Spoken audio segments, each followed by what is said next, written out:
Oke, assalamualaikum warahmatullahi wabarakatuh. Selamat malam. Kelas yang terlambat 1 jam. Nggak apa-apa. Ya udah, ini kita jelaskan langsung. Nanti teman-temanmu menyusul aja ya. Nggak apa ya? Soalnya kita sebenarnya sampai jam 7. Jam 7. Setelah jam 7 itu aku ada jadwal lagi. Oh, ngajar lagi. Kasihan main grup lain. Oke, jadi kita sekarang ngomong tentang enzim. Seharusnya sebelum ini sudah tak baca sekilas ya tadi ya dari materi-materi ini. Materi ini, enzim ini adalah aplikatif dari enzimnya sendiri. Seharusnya kalian sudah harus tahu untuk energi. Enzim-enzim ini itu adalah enzim itu adalah apa, kemudian dari regulasinya seperti apa, macam-macam enzimnya itu apa. Itu seharusnya kalian sudah tahu. Tak ulang sekilas saja. Intinya toh, poinnya toh. Jadi enzim itu adalah suatu protein yang nanti dia itu bertindak sebagai biokatalisator. Itu intinya. Tahu ya biokatalisator ya? Apa? Tahu. Penghalang gitu.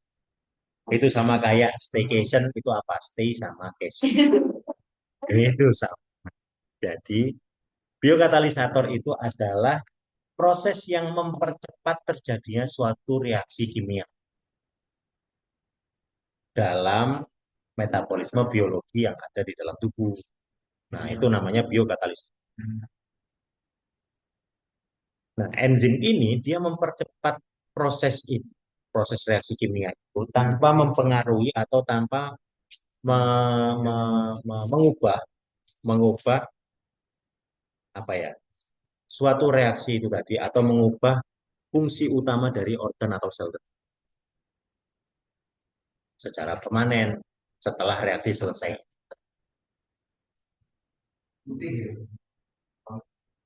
Nah, enzim itu nanti akan bekerja tergantung aktivator dan inhibitor. Jadi enzim itu nanti akan diaktifasi oleh suatu stimulus. Kamu lihat siapa? Lihat. Enzim itu nanti akan bekerja sesuai dengan aktivatornya atau inhibitor. Jadi ada empat substrat atau empat zat yang saling mempengaruhi, yaitu substrat, enzim, terus habis itu aktivator dan inhibitor. Seharusnya kemarinnya ya, yang udah dijelaskan. Nanti lambangnya itu A, I, S, E. Nah, aktivator, inhibitor, substratnya sendiri yang nanti diubah reaksi secara kimiawi sama enzimnya. Enzimnya adalah biokatalisatornya atau zat yang mempercepat proses perubahan reaksi. Tuh, itu adalah sekilas dari enzim. Oh iya, satu lagi. Enzim itu bersifat spesifik.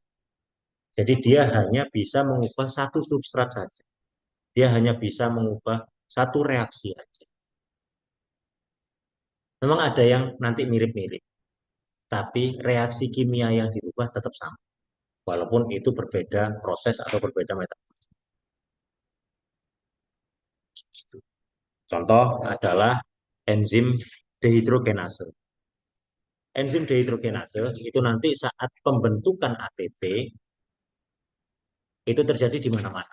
Terjadi di glikolisis ada, di siklus Krebs ada, daun Krebs itu juga terus habis itu ada di yang banyak itu fosforilasi oksidatif itu banyak. Dia nanti akan mengubah NADP menjadi NADPH. Jadi ada proses pengeluaran ion hidrogen. Nah, walaupun ada di berbagai metabolisme itu tadi, tapi fungsi utamanya adalah di reaksi pelepasan hidrogen. Paham ya? Pelepasan, penambahan, sorry, penambahan. Itu. Jadi memang benar-benar bersifat spesifik terhadap suatu substrat. Itu enzim. Itu sekilas dari enzim. Nanti dipelajari, ya harusnya sudah sih, tentang regulasi enzimnya itu seperti apa. Terus tentang bagaimana cara aktivasi dan inhibisi. Nah, sekarang kita masuk ke materi yang menurutku membingungkan. Jadi pendahuluannya, jadi enzim ini nanti secara aplikatifnya di dalam tubuh dia itu nanti akan mem- mempercepat suatu reaksi di metabolisme. Metabolisme sendiri itu nanti dibagi menjadi dua ya. Ada katabolisme, ada yang anabolisme. Katabolisme itu adalah kasarannya seperti pemecahan. Jadi suatu molekul yang besar itu nanti akan dipecah menjadi molekul yang lebih kecil. Contoh adalah protein. Protein nanti akan dipecah menjadi asam amino. Contoh lainnya adalah lipid. Lipid nanti akan dipecah menjadi asam lemak atau glukosa. Glukosa ini nanti akan dipecah menjadi monosakarida atau disakarida atau dipecah lebih khusus lagi menjadi energi. Dan pemecahannya itu reaksinya termasuk reaksi oksidasi untuk yang glukosa. Jadi ada penambahan oksigen sehingga terjadi ATP sehingga menjadi ATP atau energi. Gitu. Itu namanya katabolisme. Pemecahan. Kalau yang anabolisme, anabolisme itu adalah pembentukan. Jadi molekul yang lebih kecil itu menjadi molekul yang nanti lebih besar. Contohnya di glukosa. Glukosa itu adalah molekul yang lebih kecil dari glikogen. Nantinya glukosa itu yang tidak dipakai menjadi energi, itu nanti akan dicadangkan dan ditaruh di banyak, ada di hepar, ada di otot, macam-macam. Penyimpanan glikogen itu nanti banyak sekali gudang. Nah, glikogen inilah yang nanti akan menjadi cadangan energi saat kalau kalian nggak makan terus habis itu membutuhkan energi. Itu baru dipakai glikogen. Begitu. Nah, untuk pendahuluannya makanan terus dicerna di dalam saluran pencernaan terus metabolisme. Mungkin maksudnya aplikatif di dalam kehidupan sehari-hari kita. Enzim ini nanti akan digunakan saat mencerna makanan. Jadi dari makanan yang kita masukkan, nasi, McD, terus kentang, ada Coca-Cola, ada sari roti, macam-macam itu tadi, itu nanti akan dipecah. Itu kan molekul yang besar ya. Itu kan suatu molekul yang besar, itu nanti dipecah. Yang pertama adalah pencernaan, dipecah di saluran pencernaan. Jadi dari zat tepung, kemudian daging itu tadi, itu nanti akan dicerna menjadi saripati-saripati. Kalau misalnya tepung, karbohidrat ya berarti saripatinya ya entah itu amilu atau kosa atau apa-apa segala macam. Kalau daging ya ada protein, lipid dan lain. Itu dipecah di saluran cerna. Dicerna sih lebih tepatnya dicerna oleh asam lambung kita. Nah, setelah asam lambung itu mencerna itu tadi, saripati-saripatinya diambil, dimasukkan ke dalam pembuluh darah, baru nanti di metabolisme di dalam sel. Begitu. Sel apa? Macam-macam. Kalau protein itu biasanya nanti dicernanya atau di metabolismenya di usus, intestin, usus kecil, dan lain sebagainya. Baik. Yang cuma kamu ini dari Australia itu bisa beradaptasi dia yang terdapat molekul itu eh yang terdapat dalam makanan terdapat sama molekul terus juga menjadi yang itu tuh yang berarti nanti Ya kan jadi bingung sendiri kan. Ya udah. Ya intinya seperti itulah. Intinya adalah pada saat metabolisme. Metabolisme itu nanti akan mengubah suatu senyawa menjadi senyawa lain. Kasarnya seperti itu. Dan pengubahan senyawa itu tadi itu membutuhkan enzim untuk bisa prosesnya dipercepat. Tuh kasarannya. Nah, kalau yang dicontohin temanmu tadi itu dari senyawa yang ion-ion dan lain-lainnya itu adalah hasilnya. Ionnya sendiri itu membutuhkan suatu enzim. Entah apapun itu enzimnya, tergantung senyawa yang diubah. Nah, itu dilakukan memang paling seringnya ada di mitokondria. Ini sel eukariot ya. Tahu ya sel eukariot itu apa? Bedanya sama prokariot juga apa? Itu biasanya memang nanti akan dilakukan di mitokondria yang paling banyak. Tapi ada kemungkinan sebenarnya itu dilakukan di lisosom, di peroksisom. Yang nggak mungkin adalah yang di sitoskeleton. Karena sitoskeleton itu nanti akan membentuk, mempertahankan bentuk dari sel tersebut aja. Karena di berbagai organel ini nanti akan terjadi reaksi kimia yang dibutuhkan untuk sel itu tadi tetap bekerja. Kalau di mitokondria nanti lebih tepatnya ada proses siklus Krebs. Tahu ya pembentukan ATP siklus Krebs dari asam piruvat, kok dari asam, ini benar, asetil CoA dan lain-lain. Di ribosom terjadi sintesis protein. Nah, kita tahu sintesis tadi sudah termasuk anabolisme ya. Berarti ada pembentukan dan pembentukan tersebut, protein tersebut itu melibatkan enzim.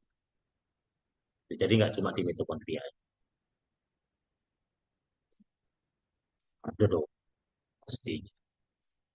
Transkripsi translasi itu kan membutuhkan enzim juga. 20-20 disose. Lanjut. Masih slide kelima dan makin biokimia. Susunan kimiawi proses kimia dalam organisme, virus, bakteri, dan hewan. Enzim protein itu sebagai biokatalisator. Alur metaboliknya. Nah, ini kerjanya enzim ya. Jadi kerjanya enzim ini bisa reversible, bisa irreversible. Maksudnya adalah dari satu senyawa, dia diubah menjadi senyawa B. Kemudian ada salah satu enzim lainnya juga, yaitu nanti bisa dari senyawa B itu dirubah menjadi senyawa C. Tapi enzim tersebut bisa mengubah senyawa C itu tadi kembali ke bentuk semula. Itu yang namanya reversible. Bingung? Nih, satu reaksi. Kayak contohnya ini tadi. Nih, glukosa. Suatu reaksi, glukosa diubah menjadi glikogen. Ini membutuhkan satu enzim. Namanya kalau nggak salah glukoreduktase. Lupa. Ada enzim. Nah, itu yang irreversible. Sorry. Ini yang eh, sebenarnya kalau kalau contohnya glukosa sama glikogen itu reversible karena glikogen nanti bisa diubah menjadi glukosa lagi. Kayak bolak-balik. Nah, nah, enzim tersebut itu bisa mengubah kembali ke bentuk semula. Jadi dari glikogen berubah ke glukosa lagi. Gitu. Tetapi itu memerlukan enzim yang berbeda. Begitu. Ada tambahan enzim lainnya. Karena memang spesifik sekali. Enzim itu bekerjanya spesifik.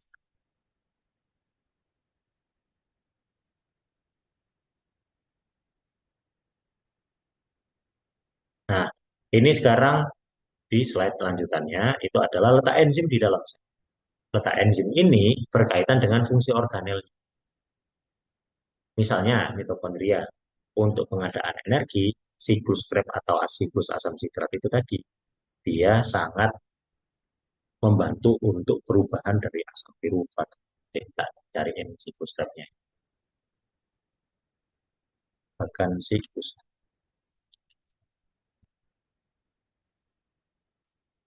Wih,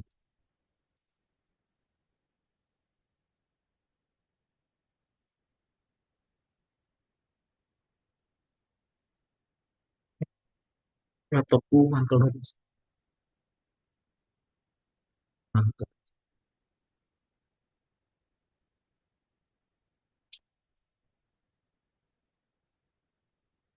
Nah, ini kasarannya. Kasarannya si jelas apa mataku yang nggak jelas. Mau yang gampang apa yang susah? Gambarnya, gambarnya. Yang gampang ini aja. Jadi dari asam pirufat dia diubah menjadi asetil CoA. Nah, nanti dia untuk perubahan asam pirufat menjadi asetil CoA ini membutuhkan dua buah reaksi yang efeknya nanti menjadi biokatalisator perubahan asam pirufat ke asetil CoA, yaitu NAD2 plus menjadi NADH. Nah, ini butuh enzim namanya dehidrogenase. Sehingga dengan adanya enzim ini, dengan adanya reaksi ini nanti akan mengakibatkan terbentuknya ATP. ATP-nya nanti dipakai oleh asam pirufat jadi asetil-CoA. Ini yang gampang. Susahnya, yang lebih susah lagi.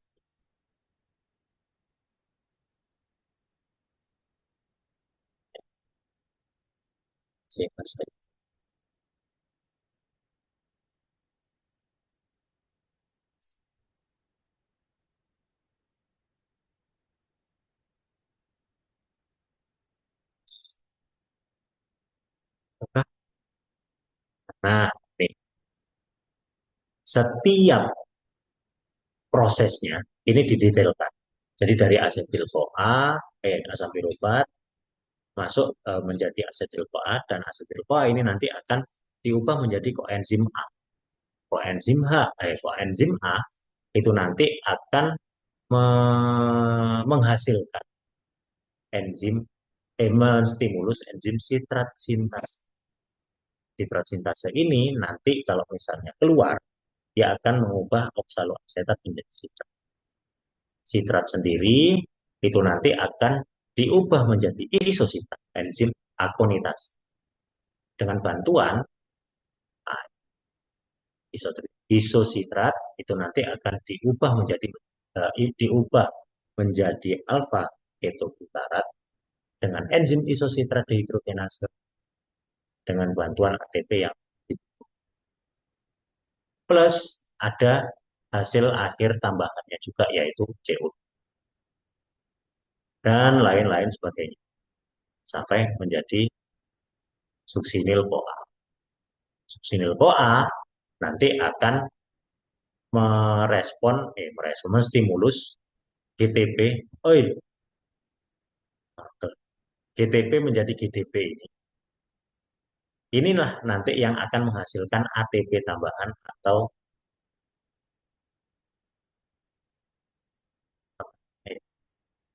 adenin trifosfat atau ATP. ATP inilah yang menjadi sumber energi siap pakai untuk seluruh tubuh. Bingung kan? Bingung. Ya. Tapi kan kalian sudah dapat harus dari SMA. SMA sudah dapat. Intinya adalah siklus Krebs ini proses pembentukan ATP sekunder. Nanti dari asetil CoA-nya nanti akan ditangkap oleh fosforilase oksidatif. Terus gunakan sebagai bahan baku utama pembentukan ATP yang lebih banyak. Jadi kalau misalnya si siklus Krebs dia hanya glikolisis siklus Krebs dia memproduksi 4 ATP kalau nggak salah. 1 ATP, 1 ATP. Tapi fosforilase oksidatif dia akan memproduksi 36. kalau nggak salah.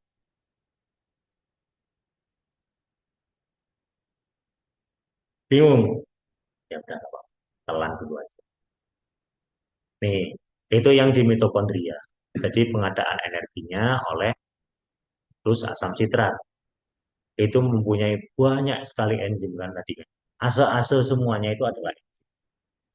Nah, kalau untuk yang ribosom, ribosom untuk sintetis protein. Sekarang kita masuk ke slide lanjut. Ini adalah diagram bagaimana enzim itu mempercepat reaksi dengan cara menurunkan energi aktivasi. Ini sebenarnya nice tuh. Tapi kayaknya kalau dari karakternya dosen kalian bisa dikeluarkan soal dari sini. Jadi energi aktivasi atau EA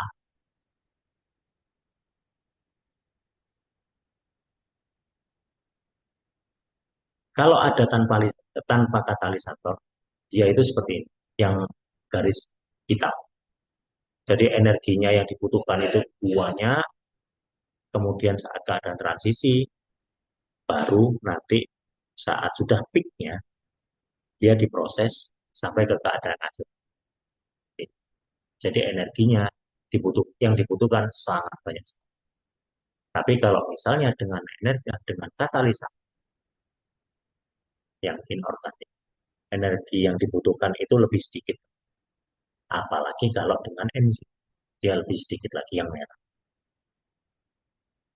Perbedaan inilah yang namanya delta G atau gunungan energi bebasnya. Perubahan dari keadaan awal sama dan akhir. Ini diagram. Bingung? Tidak. Dari akhir kan? Nanti rumusnya yang akhir dikurangi yang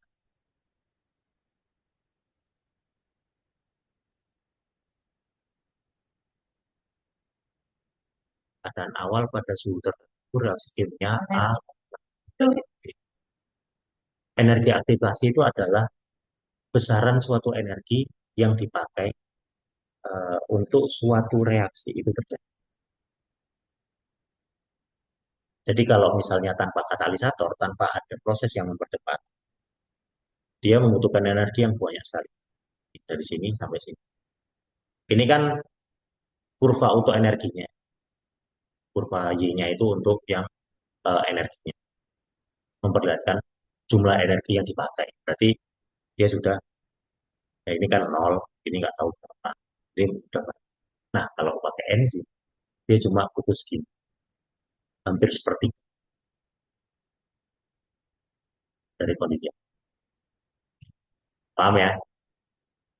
Jadi enzim itu adalah biokatalisator yang bisa mempercepat proses reaksi.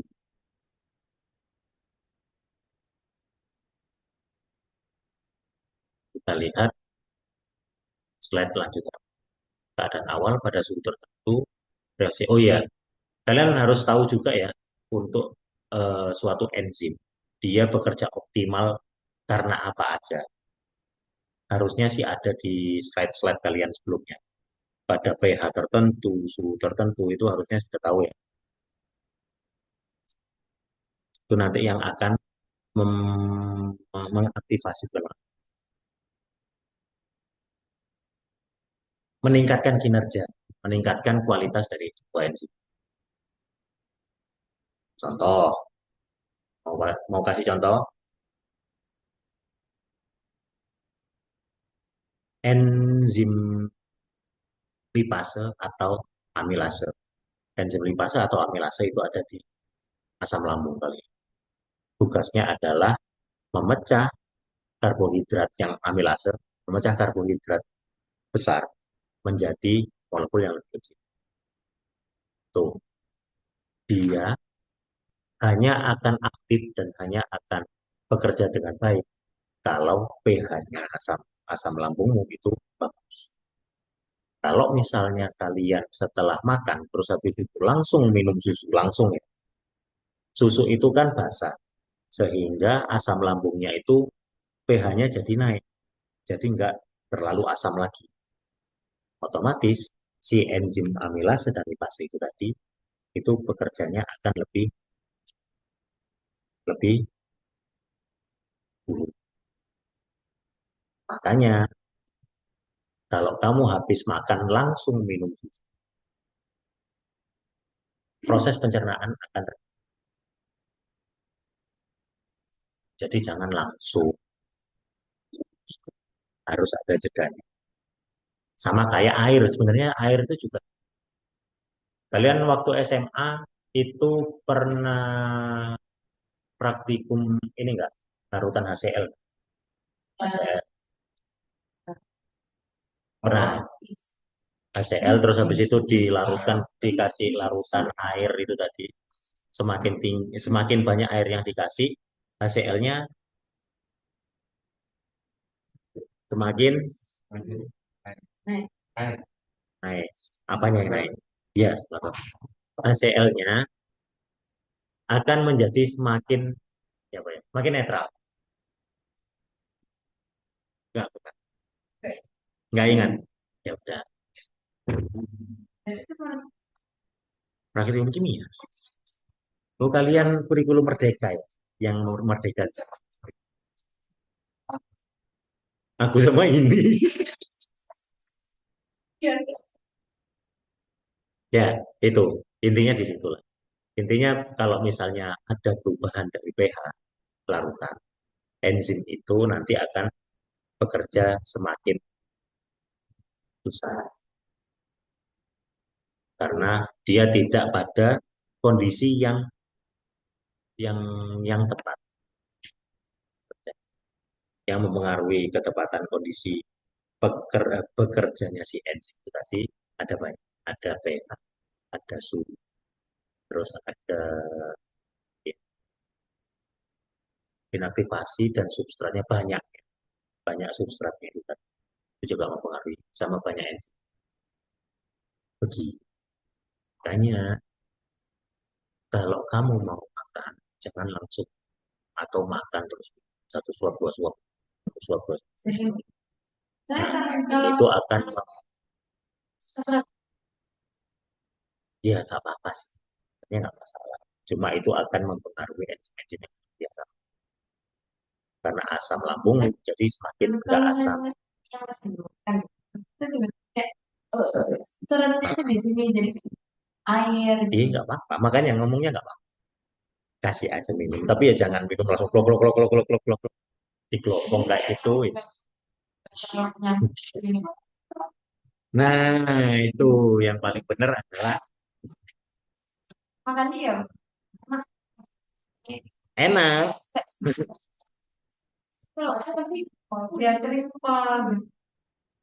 Jadi kayak ya, iya, itu nggak apa-apa. Sebenarnya sih nggak masalah. Karena kan kita makanan pun ya ada yang berkuah juga. Cuma enzimnya itu nanti akan semakin susah untuk bekerja. Sehingga pencernaannya akan, yang harusnya itu 2 jam itu sudah tercerna secara tuntas, itu jadi lebih panjang lagi. Energi yang dibutuhkan juga akan semakin lebih banyak. Hmm. Iya, tuh itu yang bikin kerasa makin pegah, makin gak enak, perih. Oh, bener, tenang, bener. Sering lah. Ini kayak cara kerja dan suatu. Oh, nggak sampai bedah. Kalau kayak gitu nggak usah sampai bedah. Ngapain di bedah-bedah, kasihan dong. Nggak sampai di bedah. Tapi percobaan ke tikus biasanya. Atau kata. Tapi kelihatan. Kelihatan. Tapi kita harus cari indikator-indikator yang contohnya kalau enzim kayak gini ya, ya sama. Ya enggak sama persis, tapi mekanismenya sama. Ya, makanannya mereka juga dicerna sama asam lambungnya mereka sih. Ya sama. Jantung juga akan berdetak mereka ya sama. Tetap juga, cuma lebih cepat. Jadi kita harus mempelajari fungsi fisiologi dari si kata nama itu juga sebelum melakukan penelitian. Kalian kan nanti ada penelitiannya juga. Ada lah. Jadi kalau jadi kayak kita tahu dari oh itu ini Enggak. Nanti kalau kalian ya itu kalau praktek sedikit kayak nggak usah. Sebenarnya sih yang dibutuhkan adalah kalian ketemu kasus yang aplikatif di kehidupan. kayak tadi Ya kayak tadi. Jadi kalau disambungkan dengan teori-teori yang kayak gini, disambungin ke hidup. Oh ternyata makan itu nggak boleh makan. Akhirnya tahu. Kayak gitu aja. Nanti waktu DM, diabetes, koas, malah langsung ketemu pasien, malah lebih paham apa yang kalian belajar pelajari sekarang. Itu nanti waktu ketemu pasien atau nggak usah ketemu pasien, wis. Cuma belajar penyakitnya aja. Oh, nanti lah kayak gitu. Belum lah, DM itu magang. tapi masih kayak dibantu Iya, biasanya memang dibantu. Nanti yang kamu sudah kerja beneran itu interaksi. Masih dapat bimbingan, tapi kalian bekerja. jadi Iyalah, ya memang diperlukan. Kalau kalian nggak tahu kayak gini, nanti kamu jadi dokter, semua pasien kamu kasih paracetamol. Gitu. Jadi harus tahu. Tapi sebenarnya kalau yang kayak gini-gini, ya tahu sekilas aja. Kalau sampai detail banget kayak ini. Energi aktivasi, tanpa katilas berapa kilojoule, dan lain-lainnya sih. maksudnya Apa semua yang jadi yang udah fisiologi. Jadi gini, jadi dokter, udah nggak usah ini ya. yang Apa-apa, yang bingung dulu aja.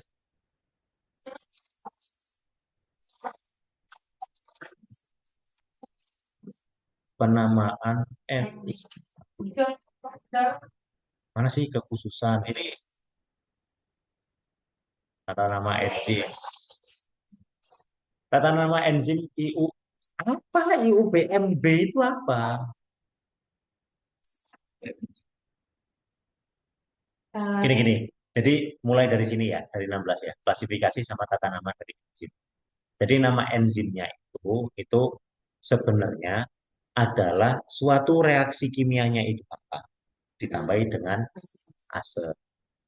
Dah, itu. Kalau dulu itu sederhana. Misalnya dia senyawanya apa, emulsin misalnya, nanti tinggal ditambahin. Hah? asik Enggak. Ini yang dulu, ini dulu. Jadi penamaan secara yang dulu itu tergantung senyawa. kalau sekarang Kalau setiap sekarang senyawa setiap enzim enzim ya. Mm-mm. S tambah ase senyawanya, tambah ase misalnya senyawanya urea untuk memecah urea, urease. Untuk memecah lipid, ini lipa ini maksudnya lipid ya. Lipid, kemudian enzim yang dibutuhkan namanya lipase. kalau jenis senyawa kalau jenis reaksi Nah, ini senyawanya sekarang ya. Apa ini yang tadi itu senyawanya, nama senyawanya yang dipecah. Kemudian ada yang jenis reaksinya. Jenis reaksinya itu maksudnya reaksinya itu nanti kan ada reaksi redox misalnya, ada reaksi transfer transfer transfer ion, transfer elektron dan lain. Itu jenis penamaan enzimnya adalah jenis reaksinya ditambah. oh, berarti kalau isomerase bisa Bisa, itu ada. kan jenis reaksi enggak asik Bisa, ada. Yang paling banyak adalah reduktase dan oksidasi. Itu adalah reaksi redoks. Hmm? Malat itu senyap. Nah, ada juga yang memang penamaannya itu sangat lengkap sekali, yaitu senyawanya dengan ditambah jenis reaksinya baru ditambah. Jadi contohnya ini malat, jenis reaksinya adalah penambahan ion hidrogen. Pengurangan ion hidrogen. Jadi malat dehidro. Itu tata nama dari enzim.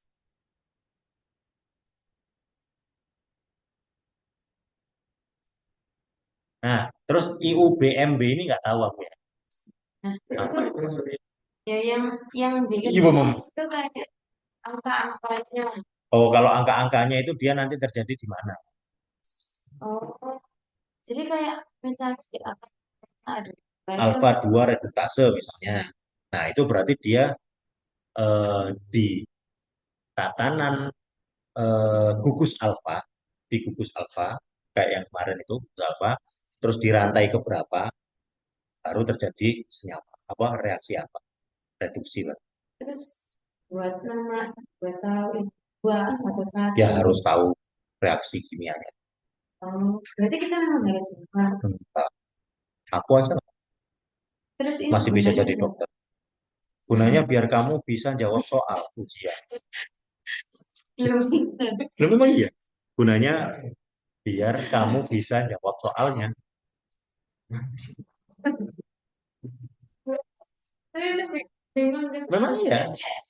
ini ya. Berarti ini kan dihidrogenase ya, yang Mana 2711. mana mana mana mana. 2711. Oh, ya. Mana ini ya? Oh, Dihidrogenase. Iya nggak sih? Eh, iya. Iya. apa sih? Eh, heksokinase. Eh, iya kan, enzimnya heksokinase. Enggak, ini kode. Kalau ini kode sistematik aja. Jadi itu apa? Dari Dari ada reaksi kimia apa? Kalau dua berarti ada reaksi transfer elektron. oh, Berarti dia pakai transferase. Nah, untuk tahunya ya ada tabel kodenya. oh, salah satu berarti beda lagi. Iya dong. Beda senyawa ya beda lagi. Misalnya ini kan misalnya satu itu buat yang di awal ya nggak perlu Ya yang nggak tahu. terus mas enzim yang dimaksud sama dengan heksokinase. Nggak tahu. Makanya aku tadi kan sudah ngomong. Sudah tak baca sampai slide 20. Makin bingung. Karena memang ya dia ada kodenya sendiri. Ini sudah dijelaskan. Ada nomor kode sistematiknya. Kan ada ya itu ya kayak kayak prosesnya gitu nggak sih? Nama Biasanya, proses. intinya adalah biasanya yang dipakai di bagan kayak, oh kayak ini tadi, siklus Krebs ini tadi kan.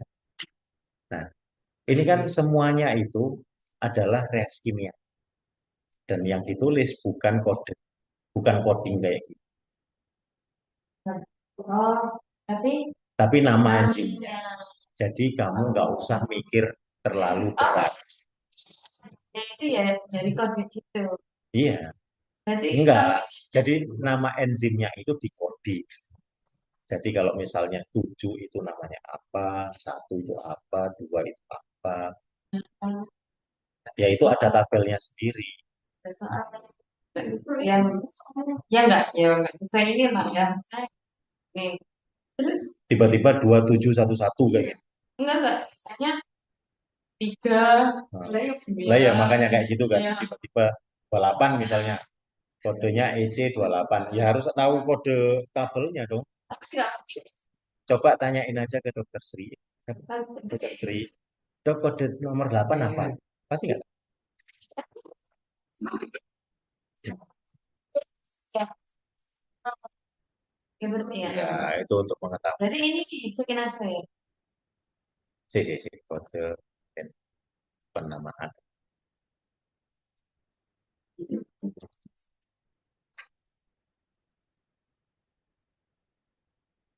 Nih. Kode penamaan enzim mengikuti sistem penomoran komisi enzim atau namanya EJ. Nah, ini penomoran ini itu ada tabel. Biasanya sampai 4 digit. Jadi sama kayak nomor polisi. Oh, iya. Ya kan? Nah, untuk nomor satu satu satu Ada dua satu tiga itu ya beda-beda. tergantung Tergantung. enzimnya. Nah, penomorannya ini, nah, angka pertama itu biasanya kelas enzimnya, Terus utama menunjukkan reaksi utamanya itu apa. Angka kedua itu menunjukkan subkelas reaksi. yang ketiga Yang yang yang keempat itu substansi spesifik yang bekerja. ya udah enzimnya. Nah, Ya ya, nama iya produknya lah, ya. substrat spesifik produk. Nah, sekarang kita masuk ke yang ini tadi. Nih, ini kan EC-nya 2711. Nah, ini reaksi utamanya adalah transferase. Yang direaksikan subnya adalah transfer fosfat nomor 7. Terus yang nomor satu ini adalah akseptor dari gugus alkohol. Wah, wah, butuh apa? Nanti Ini semester berapa sih? semester 7 sudah mau puas. Apa? Hah? Benar. Ini tahu yang kamu sadar bukan ya? Kalau OSC biasanya di sini karena alat-alat. Oh itu mau apa? Nah, ini enzim yang dimaksud nanti. Sebenarnya nanti yang biasanya ditulis adalah dari senyawa alfa D glukosa diubah menjadi alfa D glukosa 6P. Biasanya ditulis dari apa enzim yang dibutuhkan itu nanti ditulis di atasnya. Berarti enzimnya adalah heksokinase. Gitu. Nanti kalau saya ya diet sama rasa beda, rasa beda. Jadi kalau misalnya EC-nya berapa? 1833 gitu misalnya ya. Siapa yang tahu? Gak tahu, nanti tulisan terus ada Ada gak? tabelnya sendiri. Iya, ada tabel. Biasanya sih yang paling nanti yang mungkin ya, yang mungkin dikeluarin atau di Ya. bukan ininya. Ini Oh, angka pertamanya itu menunjukkan apa, angka kedua menunjukkan apa. Jadi misalnya nanti soalnya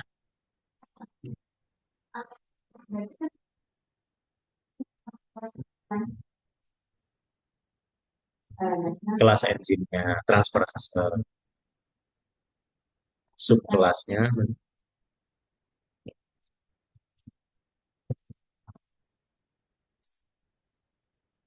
jadi kayak nyambung segala kata. Iya, sektor gugus alkoholnya untuk fosfat. Nah, enzim yang dipakai adalah enzim hexokinase. Itu yang paling penting. Gitu produknya. Nah, itu yang nomor 18, yang nomor 19. Nah, iubobamem ini kerasnya iubobamem ini itu adalah nomenklatur atau ya tabelnya itu. Kalau yang ini dari kelas 6 kelas bawah. Ada 6 kelas golongan utama. Ya ini apa namanya 6 golongan utama dari enzim. Ya, ya Ada yang yang oksido, nah benar oksidoredukase, kemudian transferase. Jadi ini yang nanti menjadi awal yang pertama, penomoran pertama itu tadi. Hidrolase, liase, isomerase. ya kelas utamanya contohnya dan laser, Nah, itu. itu enzim yang bekerja dalam kelas utama hidrolase. Ya, paham? Sekarang sudah paham? Nah, terus yang bikin makin bingung. Yang kedua adalah subnya. Dilihat dari reaksinya akhirnya. Dari awalnya Ya kan dari reaksinya. Reaksinya ini nanti apa? yang kelas Intinya kan yang paling penting itu yang kita kelas sudah tahu kelas utamanya. Kelas utamanya nanti masuk kemana? Biasa misalnya. Atau oksidoredukase misalnya. Nah, dia nanti subnya, dia mengoksidasi atau membuat reaksi redoks apa. ya, Misalnya ini ya fosfatnya. Ya udah ya, berarti dia mentransfer fosfat. Nanti kalau transfer fosfat di tabelnya itu nomor berapa? 7 berarti. ya tabelnya Tuh, kita harus lihat tabel. tabel Nah, itu oh sesuai kelasnya. Jadi yang harus tahu kita sebenarnya yang paling penting adalah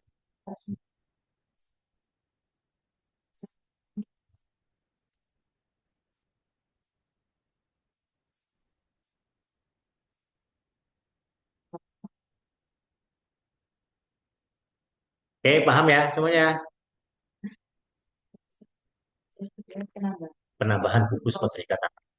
tapi tanpa air Ya, selain selain tidak sudah biasanya terjadi pada namanya kayak batang biasanya kalau liase itu pada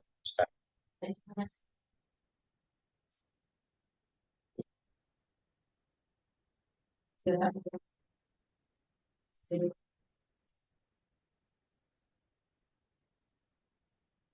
perubahan kalau ligase dia penggabung. Udah itu aja cukup. Sudah. Nah, yang lebih bingung lagi adalah kita tiba-tiba ada proteinnya. Why? Enzim umumnya merupakan protein globuler. Ya, sudah. Sebenarnya yang paling penting itu cuma ini. Enzim itu umumnya adalah protein globuler. Dia bentuknya adalah globuler atau membulat. Lah, kok tiba-tiba dikasih tidak? Ini sebenarnya apa? Kebencian kopi pastenya.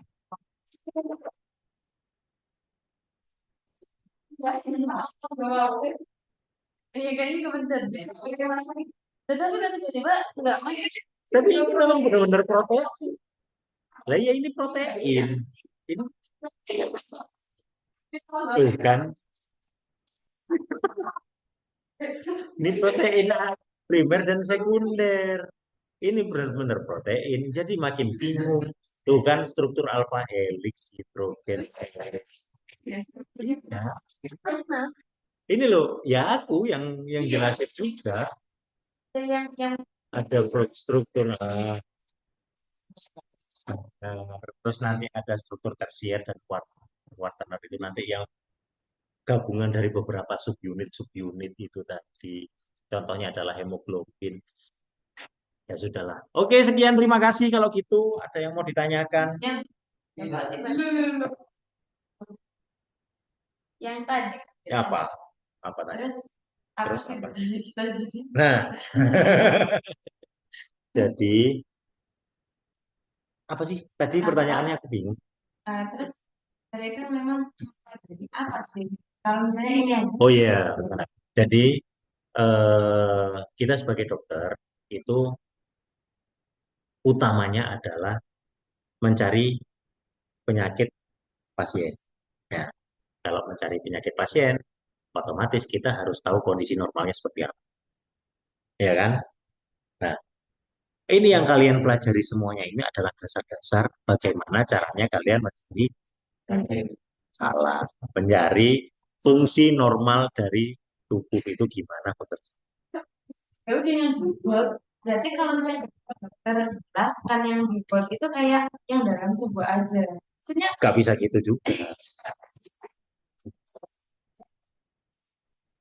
ya udah nyari dari apa ya Oke, memang kayak gimana keadaan saya protein protein itu harus gimana kalau misalnya dalam keadaan tubuh itu ini protein nanti pecah atau apa gitu kan. ya, memang ya, tapi semua itu sangat berhubungan sebenarnya.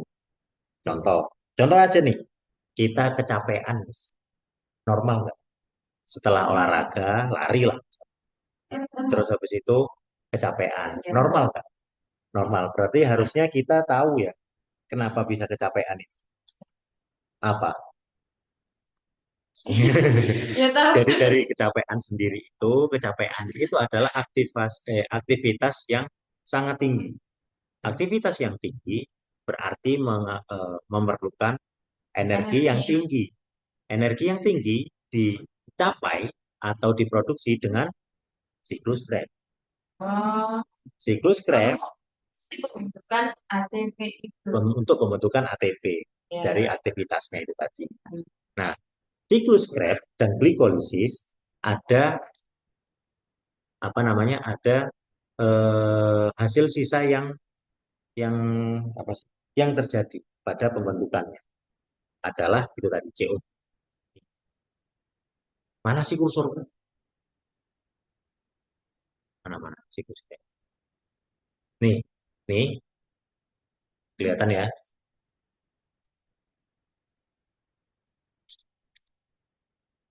Nih, CO2 itu adalah zat sisa yang terjadi pada siklus Krebs.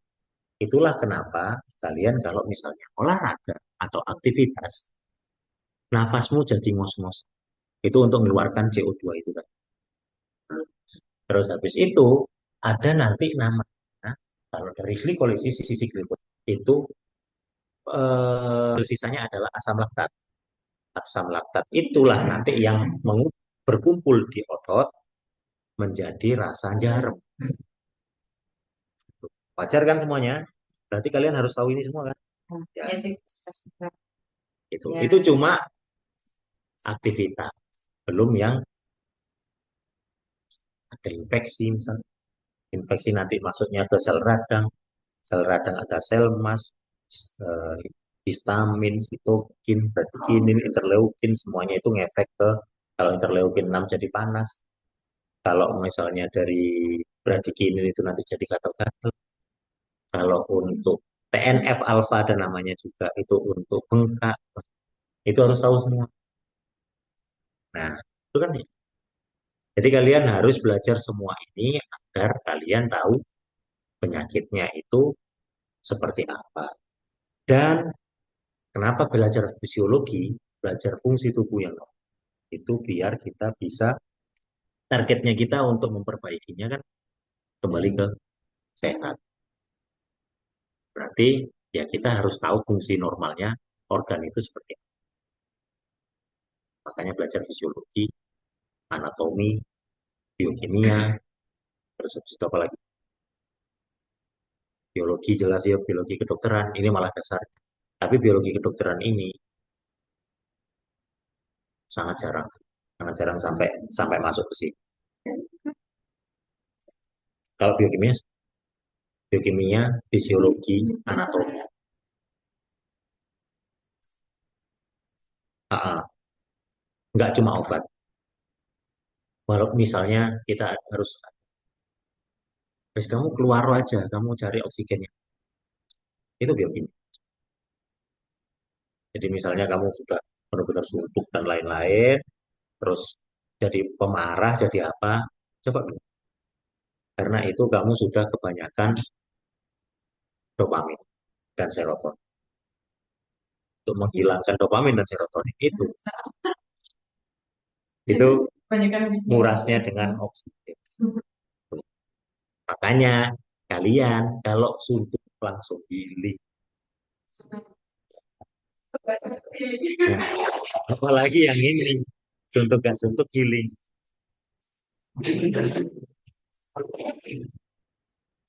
Itu itulah kenapa jadi dokter itu susah. Entah. Sebenarnya enggak. Farmasi itu nanti lebih gampang karena ilmunya eksak seperti itu. Ilmunya ya itu. Nah, Kalau kalau jadi dokter, teorinya seperti ini. Prakteknya, waktu di lapangan ada pasien. Misalnya ya, tipes itu harusnya demam. Dia nggak ada demam, ternyata. Tapi tipes, ya kan? tapi Ada faktor-faktor lain yang mempengaruhi. Tapi ternyata dia adalah orang yang dari psikososialnya ya. Dia orang yang memang bekerja keras. Tapi sebenarnya demam tapi nggak bisa. Jadi data yang kita dapat demam enggak tuh. Terus cara ngetiknya kayak gitu gimana? Di, Pengalaman, dibuka selnya. dari pengalaman. Oh iya, ya kayak misalnya udah seringan dapat pasien kayak gitu. Oh iya, Ya, ada ciri-ciri khusus nanti. Semua penyakit ada keyword. Ketik aja. Kamu masih 2 bulan jadi dokter. Iya kayaknya semester 3 kalau blok itu semester 3 4 5 itu lebih ke penyakit. Tuh, Soka itu malah yang akan menjadikan kalian berpikir menjadi dokter. Cara berpikir menjadi dokter itu nanti dari Soka. Apa? Gak jadi tanya. Kelebihan apa? Enzim.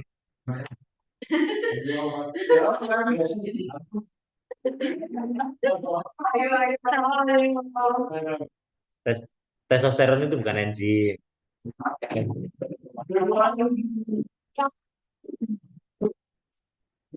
Testosteron itu hormon. Kalau kelebihan hormon testosteron berarti nafsumu di terus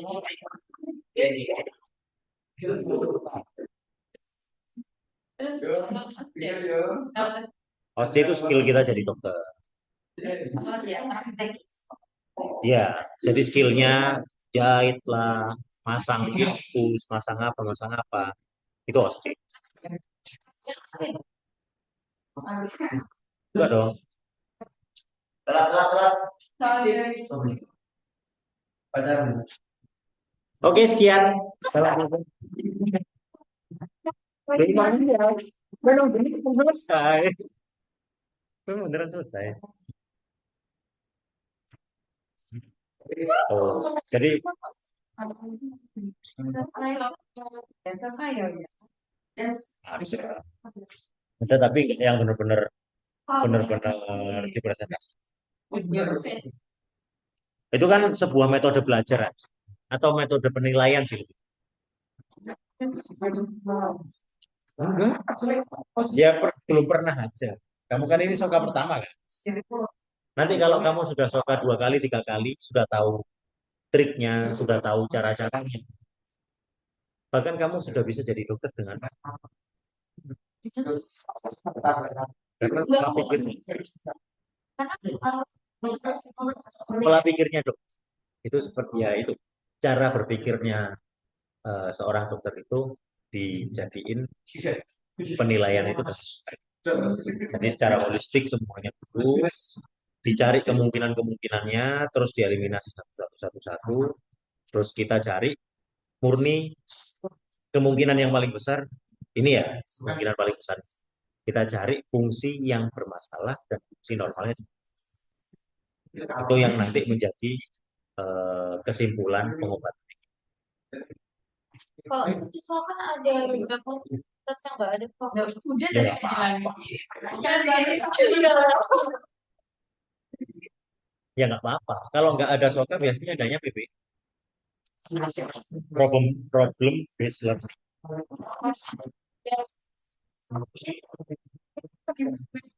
iya Itu cuma metode belajar aja, perbedaan. ya kayak apa apa apa oh benar itu Apanya? kayak sokan Sekarang nggak tahu aku. Aku jadi dokter itu